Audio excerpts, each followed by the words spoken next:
नमस्कार, मैं हूं आपके साथ ज्योतिका। आइए रुक करते हैं फटाफट खबरों की ओर। सुप्रीम कोर्ट ने दिल्ली, उत्तर प्रदेश और राजस्थान की सरकारों को फटकार लगाई है। ये फटकार राज्य प्रदूषण नियंत्रण बोर्ड में रिक्तियों को लेकर लगाई गई। सुप्रीम कोर्ट ने बताया कि दिल्ली प्रदूषण नियंत्रण बोर्ड में 55% पद खाली पड़े हैं। सुप्रीम कोर्ट ने नाराजगी जाहिर करते हुए कहा कि रिक्तियों की वजह से प्रदूषण नियंत्रण बोर्ड काम नहीं कर पा रहे हैं और लगभग खत्म होने की कगार पर है।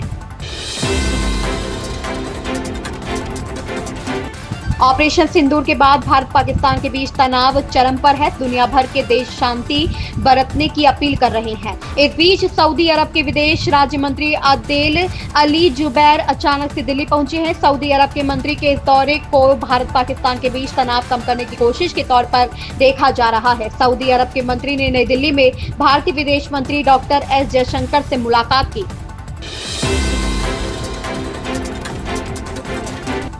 पाकिस्तानी आतंकी ठिकानों पर भारतीय सेना के ऑपरेशन सिंदूर के बाद भारत की महिला सैन्य अधिकारी कर्नल सोफिया कुरैशी चर्चा में है। कर्नल सोफिया ने एक सैनिक के रूप में किन चुनौतीपूर्ण परिस्थितियों में काम किया है, उन्होंने खुद एक कार्यक्रम में इसकी जानकारी दी थी। सोफिया ने बताया था कि कई देशों को मिलाकर बनाई गई एक सैन्य टुकड़ी ने पूर्वी अफ्रीका में 72 घंटे के एक चुनौतीपूर्ण ऑपरेशन को सफलतापूर्वक अंजाम दिया था। इस दौरान नागरिकों की जान बचाना पूरी टुकड़ी की जिम्मेदारी थी। केंद्रीय मंत्री शिवराज सिंह चौहान ने कहा, पीएम मोदी के नेतृत्व में आतंकवाद को जड़ से उखाड़ फेंकना हमारा संकल्प है। हमने 1960 में एक ऐतिहासिक गलती की थी, वह है सिंधु जल संधि, लेकिन अब हम उस गलती को सुधार रहे हैं। कल कैबिनेट की मीटिंग थी प्रधानमंत्री जी की अध्यक्षता में। भारत दुनिया की 5वीं से अब चौथी सबसे बड़ी अर्थव्यवस्था बन गया।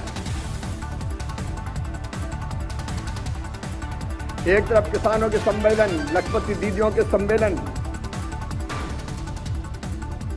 एक तरफ आईपीएल भी चल रहा है और दूसरी तरफ आतंकवादियों के विनाश का महाअभियान भी चल रहा है।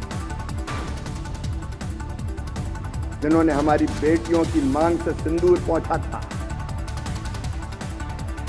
ऐसे आतंकवादी और उनको सरगना, उनको प्रश्रय देने वाले आतंकवाद के अड्डों को तबाह कर दिया गया है, बर्बाद कर दिया है। प्रधानमंत्री श्रीमान नरेंद्र मोदी जी के नेतृत्व में संकल्प है हमारा,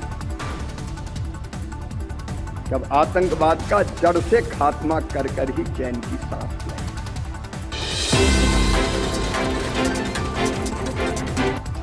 हिंदी सिनेमा में किसी फिल्म की रिलीज के एक दिन पहले कैंसिल हुई हो, ऐसा कम ही सुनाई देता है। लेकिन बॉक्स ऑफिस पर लगातार फ्लॉप फिल्मों से जूझते रहे अभिनेता राजकुमार राव की नई फिल्म भूल चूक माफ अब सिनेमाघरों में रिलीज नहीं होगी। इसके निर्माताओं ने फिल्म को अगले शुक्रवार सीधे ओटीटी पर रिलीज करने का फैसला किया है। फिल्म के प्रेस शो आज दिल्ली और मुंबई में दोपहर बाद होने थे। ऑपरेशन सिंदूर के बाद बने हालात को लेकर केंद्र सरकार द्वारा बुलाई गई सर्वदलीय बैठक समाप्त हो गई है। बैठक के बाद कांग्रेस अध्यक्ष मल्लिकार्जुन खड़गे ने कहा कि संकट की इस घड़ी में हम सरकार के साथ हैं। खड़गे ने कहा कि कुछ चीजें ऐसी हैं जिनके बारे में हमें गोपनीयता का हवाला देकर जानकारी नहीं दी गई। राहुल गांधी ने कहा कि हमने सरकार को पूरा समर्थन दिया है। बैठक की अध्यक्षता रक्षा मंत्री राजनाथ सिंह ने की। बैठक में गृह मंत्री अमित शाह और संसदीय मामलों के मंत्री किरेन रिजिजू भी मौजूद रहे।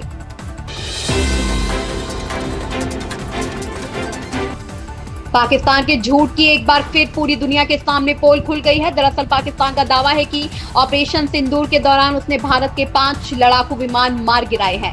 हालांकि पाकिस्तान का यह दावा पूरी तरह झूठ है और एक विदेशी मीडिया के साथ पाकिस्तानी रक्षा मंत्री ख्वाजा आसिफ की बातचीत से भी पाकिस्तान का यह झूठ पूरी दुनिया के सामने आ गया। दरअसल एंकर ने जब ख्वाजा आसिफ से लड़ाकू विमान गिराने के सबूत मांगे तो पाकिस्तानी रक्षा मंत्री बगल झांकने लगे और कोई संतोषजनक जवाब नहीं दे पाए।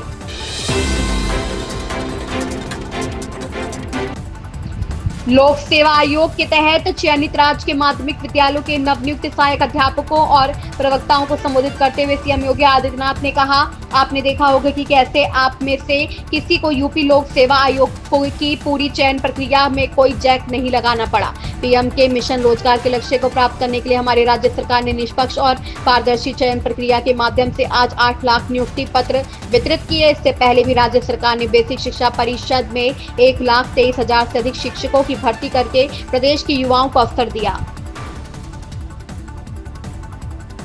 एक प्रक्रिया के तहत आपका चयन हुआ है। लोक सेवा आयोग ने इसकी परीक्षा संपन्न की और उसके बाद अपना परिणाम यहां पर उत्तर प्रदेश शासन को उपलब्ध करवाया और आज चयन की प्रक्रिया संपादित हुई। आपने देखा होगा इस पूरी प्रक्रिया में किसी भी स्तर पर आपको सिफारिश कराने की नौबत नहीं आई होगी।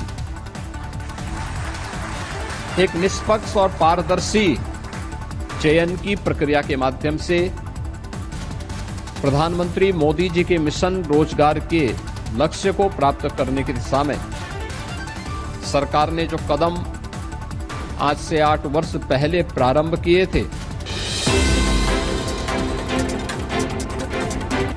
सुप्रीम कोर्ट ने दिल्ली, उत्तर प्रदेश और राजस्थान की सरकार को फटकार लगाई है। फटकार राज्य प्रदूषण नियंत्रण बोर्ड में रिक्तियों को लेकर लगाई गई। सुप्रीम कोर्ट ने बताया कि दिल्ली प्रदूषण नियंत्रण बोर्ड में 55% पद खाली पड़े हैं।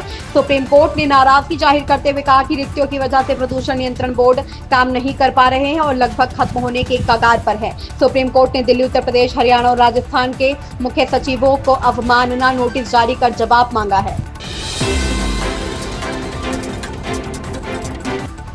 पूर्व राजनयिक और पाकिस्तान में भारत के पूर्व उच्चायुक्त जी पार्थ सारथी ने कहा कि पहलगाम हमले के खिलाफ सेना का ऑपरेशन सिंदूर सबसे घातक जवाब है। ऑपरेशन सिंदूर के जरिए भारत ने पाकिस्तान को साफ और सख्त संदेश दिया है कि अब बहुत हो गया, आप मारते रहेंगे और हम पहले की तरह सहते रहेंगे का युग अब खत्म हो गया। इन खबरों में बस इतना ही। बने रहिए हमारे साथ।